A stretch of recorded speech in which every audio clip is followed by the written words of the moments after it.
예배를 통해 많은 은혜 받고 계십니까? 아멘. 대부분이 예라고 대답하신 것 같고요. 제가 앞에서 배우니 분명히 예배를 통해서 많은 은혜 받고 계신 게 분명한 것 같습니다. 그러니까 하나님 나라 백성의 정체성이라고 한다면 하나님을 예배하는 예배자의 모습일 거예요. 우리가 하나님을 믿고 하나님을 위해 살아간다고 하지만 막상 그 삶 가운데 하나님을 예배하는 예배자의 모습이 나타나지 않는다면 누가 그 사람을 하나님의 백성이라고 할 수 있겠습니까? 그렇기 때문에 하나님의 나라와 하나님의 백성과 주님의 몸된 교회 그 중심에는 항상 예배가 있어야 된다는 거예요. 그러니까 우리가 즐거운 교회 생활을 하기 위해서는요, 반드시 즐거운 예배 회복이 있어야 된다는 겁니다. 만약에 예배를 통해서 하나님의 공급해 주시는 은혜를 경험하지 못한다면 어째 그 삶과 인생과 이 교회 생활 가운데 이 기쁨이 있겠냐는 거예요. 반대로요, 매 나아가는 예배마다 하나님이 은혜 더해 주시고 하늘의 신령함과 즐거움과 기쁨으로 채워주신다면 그 인생과 교회가 얼마나 기쁠지는 우리는 당연히 예상할 수 있는 것 아니겠습니까? 그렇다면 이런 예배의 즐거움, 예배의 은혜는 어떻게 우리가 누릴 수 있냐라는 거예요. 보통 우리가 생각하기로는요, 말씀이 은혜로워야 되고 찬양이 은혜로워야 되고 무엇보다 내가 은혜를 받을 수 있는 상황이 됐을 때 예배를 통해서 많은 은혜를 받겠다라고 생각하죠. 저도 어느 정도 동의는 합니다. 그런데 오늘의 본문의 43절을 보게 되면요, 느헤미야가 성벽을 재건하고 이 봉헌식을 드리는 가운데 이 남유다의 백성들이 심히 즐거워하고 있는데 그 즐거움이 자신들이 만들어낸 것이 아니라 하나님께서 그들에게 크게 즐거워하게 해주셨다라는 하나님의 영역임을 이야기한다는 거예요. 무슨 얘기냐면 하나님은 우리의 구원자이시고 인생의 인도자이심과 동시에 이 예배를 통해서 우리에게 기쁨을 주시는 분이 바로 하나님이시다라는 겁니다. 오늘 느헤미야 말씀 성벽 봉헌식을 통해서요, 우리가 이 예배에 대해서 좀 더 자세히 살펴보려고 하는데 먼저는 자세하게 줄거리와 이 배경에 대해서 살펴보고자 합니다. BC 586년에 바벨론의 침공으로 인해서 남유다는 멸망합니다. 그리고 바벨론의 포로로 끌려가게 돼요. 그리고 그때 성전과 성벽이 무너지게 되고 성읍의 안은 온통 다 황폐하게 되었어요. 그렇게 포로로 끌려간 지 50년 만에 수르바벨에 의해서 1차 포로 귀환이 되고요, 수르바벨은 도착하자마자 가장 먼저 한 것이 무엇이냐면 그 중앙에 성전을 재건하는 것이에요. 근데 무려 20년이 걸립니다. 그러니까 무너진 지 70년 만에 성전이 재건은 되었습니다. 그러나 여전히 성벽은 무너져 있었고 성문은 불타고 있었어요. 그리고 황폐해져서 사람들이 살고 싶지 않은 곳이 이 예루살렘 성읍이다라고 느헤미야 11장에 분명히 나옵니다. 이런 상태가요, 이 성전이 지어졌음에도 불구하고 70년이나 더 지속돼요. 그게 무슨 얘기냐면요, 약 140년 동안 이 예루살렘 성은 성으로서의 기능을 못했기 때문에 온전하게 하나님을 예배하는 예배가 140년 동안 없었다라는 거예요. 근데 하나님께서는 이때요, 이 바사의 페르시아의 수상궁에 이 포로민의 아들로 태어났고 술 맡은 자로서 아주 높은 직분을 맡고 있었던 느헤미야라고 하는 한 인물을 선택하시고 그 인물을 통해 3차 포로 귀환하게 하시고 무려 52일 만에 성벽을 재건하게 됩니다. 그러니 예루살렘 성이 제대로 지어진 것이 무려 140년 만에, 그리고 처음으로 하나님께 성벽 봉헌식을 통해서 예배를 드려지는데 이들이 얼마나 기뻤냐 이거예요. 자신들은 버려진지 알았습니다. 포로로 끌려갔으니까요. 근데 이들의 하나님 나라의 백성의 정체성은 예배인데 그 예배가 140년 만에 예루살렘 성 안에서 이루어지니 이들의 기쁨 가운데 찬양하고 나팔을 불고 악기를 연주합니다. 근데 이 소리가 예루살렘의 성벽을 넘어서서 많은 이들에게 퍼져나갔다라는 그 기쁨의 메시지가 바로 이 오늘의 본문이다라는 거예요. 오늘의 이 말씀을 통해서 그렇다면 하나님께서는 어떤 예배 가운데 또는 어떤 예배자에게 그리 심히 큰 즐거움을 주시는지 세 가지로 함께 살펴보도록 하겠습니다. 첫 번째, 즐거운 예배 회복 첫 번째는요, 예배는 내려놓음이라는 거예요. 내려놓음. 27절을 보게 되면 각 처에서 레위 사람들이 예루살렘으로 모여들고 있습니다. 이 사람들은요, 이 재금을 치고 비파와 수금을 연주하는 연주자들이었어요. 또 28절과 29절을 보면요, 찬양하는 하나님 나라의 백성들이 예루살렘 성읍 주변에 살고 있었는데 이들이 또 성 안으로 모여들었습니다. 왜요? 하나님께 예배하기 위해서. 근데 그들이 하나님께 예배하기 위해서 필요했던 것은 뭐냐면요, 당장 자신들이 들고 있었던 삶의 이터에서 내려놓음이 필요했다라는 거예요. 아니 목사님, 뭐 예배하기 위해 당연히 내려놓는 거 쉽지 않습니까? 라고 생각할 수 있지만 실제로 이 느헤미야의 배경을 좀만 연구하다 보면 그렇게 쉽은 상황이 아니었습니다. 느헤미야 6장 15절을 보게 되면 이 성벽 재건이요, 6월 15일, 그러니까 엘룰 25일에 일어났다고 하는데 이것은 오늘날로 8월과 9월이에요. 무슨 얘기냐면 포도와 올리브를 수확하는 시기라는 거죠. 일손이 굉장히 필요하고 또 동시에 가난한 유다인들은요, 채무를 이행해야 돼요. 그러니까 원금과 이자를 갚아야 되는 아주 예민한 상황인데 이 느헤미야 때문에 어찌 보면 성벽 재건을 위해서 52일 동안 일손이 부족한 상황이었어요. 그러니까 남유다 백성들 중에는요, 가난한 사람들은 땅과 집을 저당 잡혀서 빼앗기고 심지어 자신의 자녀까지도 노예로 팔아넘기는 그 상황이 이 느헤미야 5장에 아주 자세하게 잘 표현되어 있습니다. 그래서 느헤미야 5장 1절을 보게 되면 그때 백성들이 그들의 아내와 일손이 없습니다.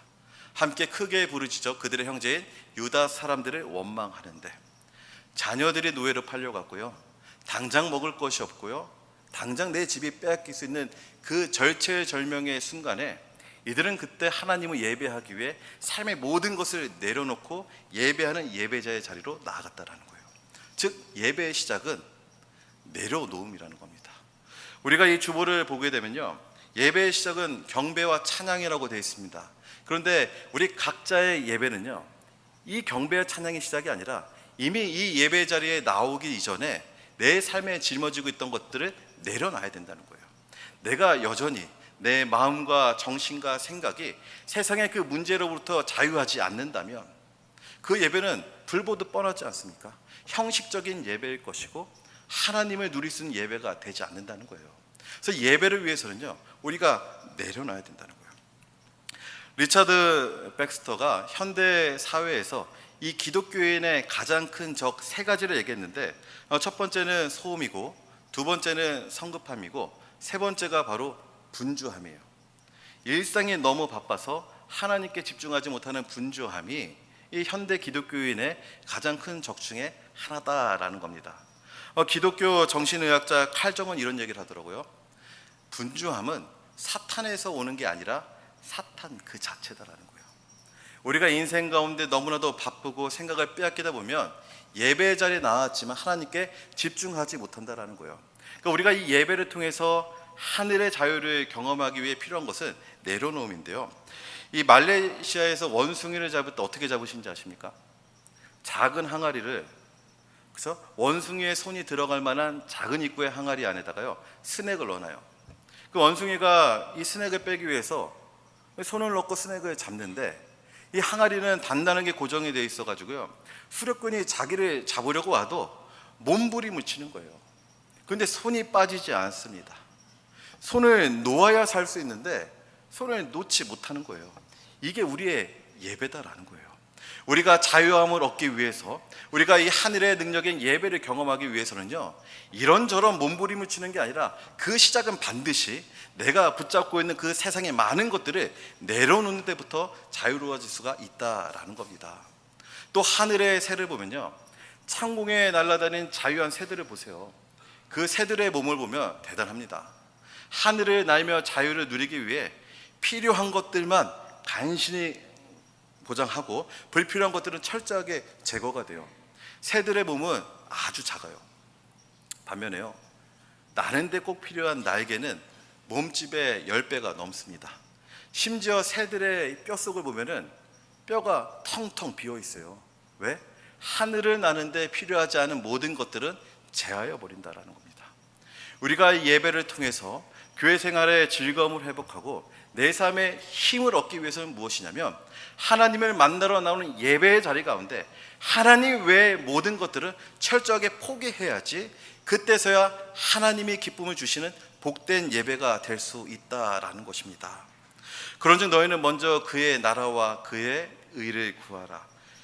그러면 이 모든 것을 너희에게 더해 주신다라는 예수님의 말씀처럼요, 여러분의 심령과 삶을 붙들고 있는 그 걱정과 염려와 불안과 슬픔과 화와 용서하지 못하는 그 많은 것들이 아직도 내가 예배를 집중하는데 방해하고 있다고 한다면 그 모든 것들은요, 예수 그리스도에게 맡겨드리고 온전히 하나님을 집중하심으로 살아계신 하나님의 예배를 경험하시는 저와 여러분 되기를 간절히 축복드립니다.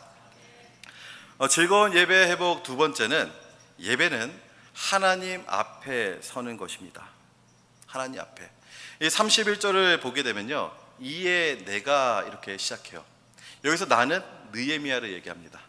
그러니까 성벽 봉헌식을 위해서 이 성벽 위에 찬양대 행진이 일어나게 되는데 그 안에 느헤미야도 함께 참여하였고 목격하였고 자세하게 기술하였다라는 거예요. 그런데 이 성벽의 폭이 보니까 9피트 2.7m밖에 되지 않아요. 그러니 이 3명에서 4명이 간신히 지나갈 수 있기 때문에 느헤미야가 선택한 건 뭐였냐면 찬양의 행진을 두 그룹으로 나눴습니다. 1그룹과 2그룹으로 나눴는데요, 이 1그룹은 7시에 있는 골짜기 문에서 올라가서 성벽을 도는데요, 시계 반대 방향으로 돌아서 1시에 있는 감옥문을 통해 성 안으로, 성전으로 들어가는 겁니다. 이것을 이끌었던 리더가 에스라고, 오늘 본문에서 31절부터 37절의 내용이 그 내용이에요. 또 제2그룹은 뭐냐면 38절부터 42절의 내용인데, 똑같이 7시 방향의 골짜기 문에서 1시의 감옥문으로 가는데 느헤미야가 이끌어 시계 방향으로 돌아 그 감옥문을 통해 성전으로 들어가고 있습니다. 그들의 도는 방향이 서로 다릅니다. 사람의 얼굴들도 달랐겠죠. 그런데 같은 것이 있었으니 그 배열의 순서가 같았다라는 거예요. 맨 앞에는 감사 찬송하는 유다 백성들이 있었습니다. 그리고 그 뒤에는요, 유다 지도자의 절반이 있었고, 그 뒤에는 나팔을 부는 7명의 재판장들이 있었고, 그 뒤에는 음악대장이 있었고요, 제일 마지막에는 8명의 레위인들이 다윗의 악기를 연주했다라고 그래요. 이게 동일합니다. 그렇다면 이 찬양대의 두 그룹의 행진이 결국은 무엇을 위함이라는 거예요. 40절을 함께 보시면요, 이에 감사 찬송하는 두 무리가 하나님의 전에 섰고, 그러니까 이들은 서로 다른 방향으로 돌아갑니다. 또 누구는요, 큰 목소리로 찬양을 하고 큰 목소리로 악기를 연주하고 나팔을 불어요. 근데 그들의 그런 행진은 무엇이냐면 성벽이 잘 건축되어졌는지를 확인하는 것도 아니고, 성벽을 통해 잃어버렸던 자신들의 자신감을 찾는 것도 아니고, 노래를 잘하는 것도 아니고, 그들의 결국은 반드시 하나님의 전, 하나님 앞에 서는 것이 그들의 목적이었다라는 것입니다. 이게 우리에게 주는 메시지가 뭡니까? 우리가 이곳을 떠나면서 한 주간 각자의 모습으로 살아가지만 결국 그 인생의 목적은 하나님의 전 앞에 서는 것. 우리가 이 자리에 나왔지만 예배의 목적은 살아계신 하나님 앞에 선다라는 거예요. 그러니까 예배라는 게 무엇이겠습니까? 죄인된 저와 여러분을, 하나님 앞에 절대 설 수 없는 저와 여러분을 예수 그리스도의 십자가의 피로 구원하여 주시고 용서해 주셔서 그 살아계신 하나님 앞에 서는 것, 즉 거룩한 마주함이 예배다라는 거예요. 그럼 하나님 앞에 우리가 서게 됐을 때 무엇을 느낍니까? 하나님을 느껴요. 그게 다예요. 우리가 예배를 통해서 즐거움을 얻는다는 것이 무엇인지 곰곰이 생각해 보면요, 찬양하는데 기쁨이 넘쳤고 말씀을 듣는데 기쁨이 넘쳤던 그 이유는 무엇이냐? 하나님 앞에 살아계신 하나님을 느끼는 것. 한 시간을 느낄 필요도 없고 단 1초만 느끼더라도 그 가운데 예배의 기쁨이 넘쳐나게 된다라는 거예요. 그렇다면요, 우리가 예배를 끝나고서 습관적으로 하는 얘기가 오늘 말씀이 어땠어? 오늘 찬양은 어땠고 오늘 예배는 어땠어? 교회의 전체적인 분위기는 어땠어? 좋은 질문이에요. 그런데요, 만약에 예배가 하나님 앞에 서고 거룩한 마음을 통해 그 살아계신 하나님을 느끼는 느낌이라면 우리의 질문은 좀 달라져야 되지 않겠습니까? 너는 오늘 예배를 통해 살아계신 하나님을 느꼈니? 너는 세상으로 치렀던 너의 마음이 살아계신 하나님 앞에서 다시 한 번 더 하나님을 위해 살아가는 그 힘을 얻었니? 하나님이 중심이 되어야 된다는 거예요. 장례식장에서 밤새 울었습니다. 밤새 울고 누가 죽었니예요. 우리의 예배를 통해서 우리가 얻어야 되는 것은 어떤 느낌이 아니라 살아계신 하나님 앞에 바로 섬을 통해서 그 하나님을 경험해야 된다는 겁니다. 그때 기쁨이 넘쳐요. 사무엘하 6장을 보면요, 다윗이 막 춤을 춰요. 다윗의 언약궤가 다윗성에 들어올 때 이 춤을 추는데 그의 아내 미갈이, 아니 왕이 하나님의 백성들 앞에서 채신머리 없이 춤을 춘다는 거예요. 그런데 다윗이 뭐라고 그러냐면요, 자신은 사람들 앞에 춤을 춘 것도 아니고 미갈 앞에서 춤을 춘 것도 아니고 14절에 여호와 앞에서 춤을 췄다라는 표현이 나오고 16절에도요 다윗 왕이 여호와 앞에 뛰노며 춤을 췄었고요 21절에 이는 여호와 앞에서 한 것이니라 내가 여호와 앞에서 뛰놀리라. 지금 다윗의 기쁨은 무엇이냐면 내가 살아계신 하나님 앞에, 사람이 아니라 살아계신 하나님 앞에 그 하나님을 만나게 되었고 살아계신 하나님을 느끼게 되었을 때 그 삶이 기쁨으로 넘쳐서 세마포옷이 벗겨지는 것도 몰랐다라는 것이죠. 사랑하는 우리 갈보리 사랑교회 성도 여러분, 오늘 아침에 예배를 위해 집을 나서면서 그리고 예배당에 들어오시면서 이 예배를 통해 무엇을 기대하셨습니까? 그리고 지금 앉아있는 이 상황 가운데 여러분은 저에게 그리고 이 예배에서 무엇을 바라고 계십니까? 저는 분명히 여러분들 앞에서 말씀을 전하고 있지만 저는 하나님 앞에서 예배를 드리고 있습니다. 믿으십니까? 여러분도 저 부목사 황참한 목사의 입술에서 나오는 말씀과 소리를 듣고 있지만 여러분도 결국에는 살아계신 하나님 앞에서 그 하나님을 예배하고 있다라는 것이죠. 사랑하는 우리 갈보리 사랑교회 성도 여러분, 이 예배의 자리를 통해서요 살아계신 하나님을 느끼시고 사람 앞에 보여지는 외식되는 예배가 아니라 온전히 그 하나님을 만나고 느낌을 통해 하나님께 영광 올려드리는 저와 여러분 되기를 간절히 축복드립니다. 즐거운 예배 회복 세 번째는 예배는 공동체적 예배여야 된다. 예배는 공동체적 예배여야 된다. 43절을 보면요 부녀와 어린아이도 즐거워하였으므로 라고 표현이 되어 있습니다. 그 당시 시대적으로요 이 여자와 아이들이 이렇게 스스로 나서서 참여하는 것이 쉽지 않은 상황입니다.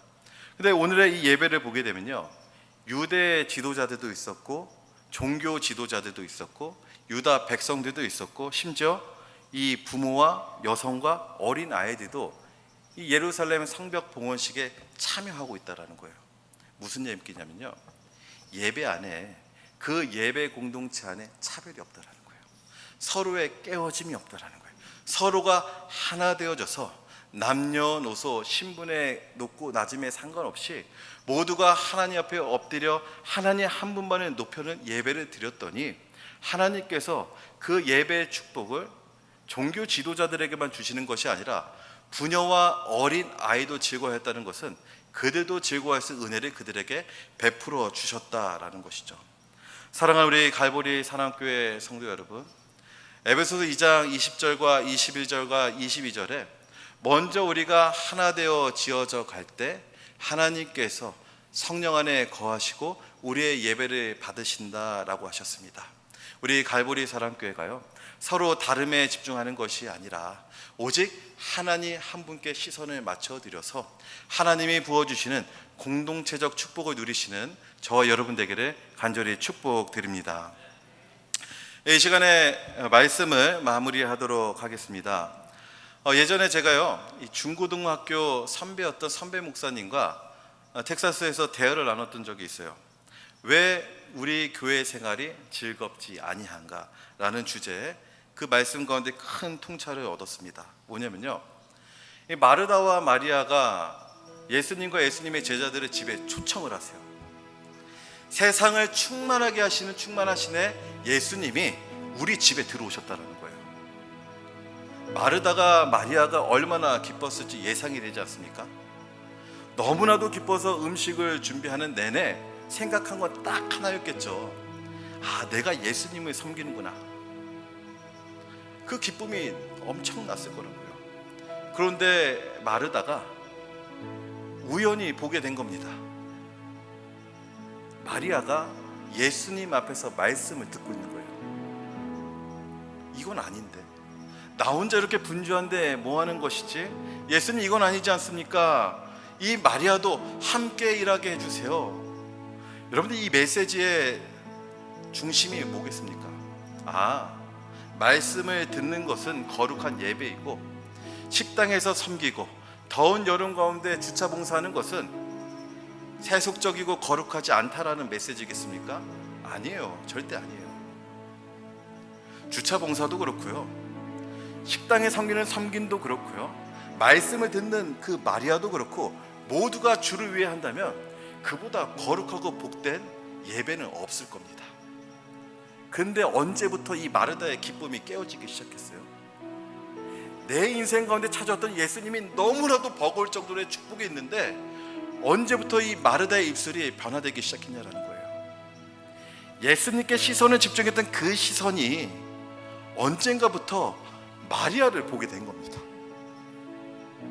예수님께 집중되어야 되는 그 시선이 마리아를 보는 순간, 이거는 아니잖아, 이거는 옳지 않잖아라는 판단하는 그 순간부터 마르다의 교회 생활은 즐겁지 않게 되었다라는 거예요. 우리도 동일하지 않습니까?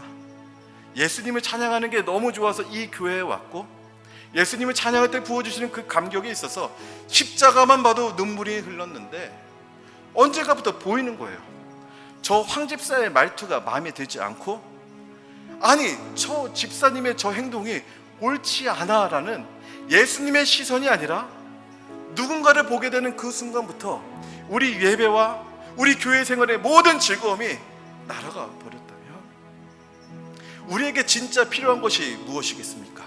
제가 오늘 말씀하지 않았습니까? 내려놓아야 합니다. 그리고 하나님 앞에 서야 합니다.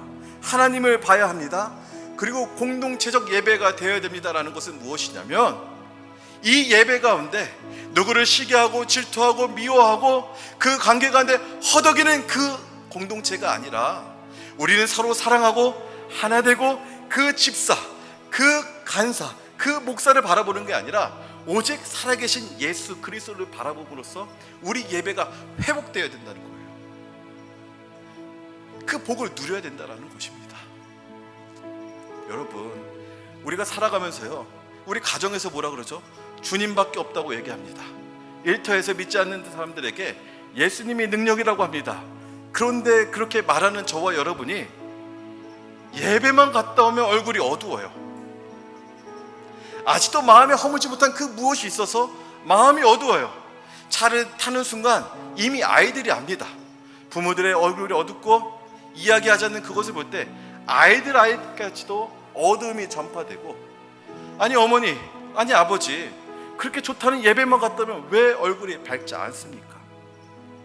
여러분, 이건 진짜 아니지 않냐는 겁니다. 우리가 살아계신 예수 그리스도를 집중하고 오직 하나님 한 분만을 위해 전심전력하여 예배할 때에 우리의 표정이 변화되고, 예배에 올 때보다 예배를 떠날 때의 그 표정이 더 밝아진다면, 오늘 본문에 그 성벽 봉헌식의 기쁨과 찬송이 성벽을 넘어서서 예루살렘 성읍을, 이 이스라엘을 변화시켰던 것처럼 우리가 먼저 예배의 기쁨을 회복하게 된다면 그 가정이 변화되게 되고, 그 사업장이 변화되게 되고, 우리의 모든 일터가 변화되는 놀라운 은혜가 있음을 믿으시고, 이 예배 가운데 내려놓지 못했던 많은 것들 다 내려놓으시고, 슬픔과 아픔과 분노와 다 내려놓으시고 십자가만 바라보심으로 하나님 한 분께 영광 올려드리는 우리 갈보리 사랑교회가 되기를 간절히 축복드립니다. 우리 이 시간에 들은 말씀을 기억하면서요, 시설이라는 찬양 함께 올려드리는 이 시간 되기 원합니다. 우리의 시선은 사람이 아니라, 누군가가 아니라, 무엇이 아니라 온전히 주님만 보기 원합니다. 내게로부터 눈을 들어 함께 찬양하시겠습니다.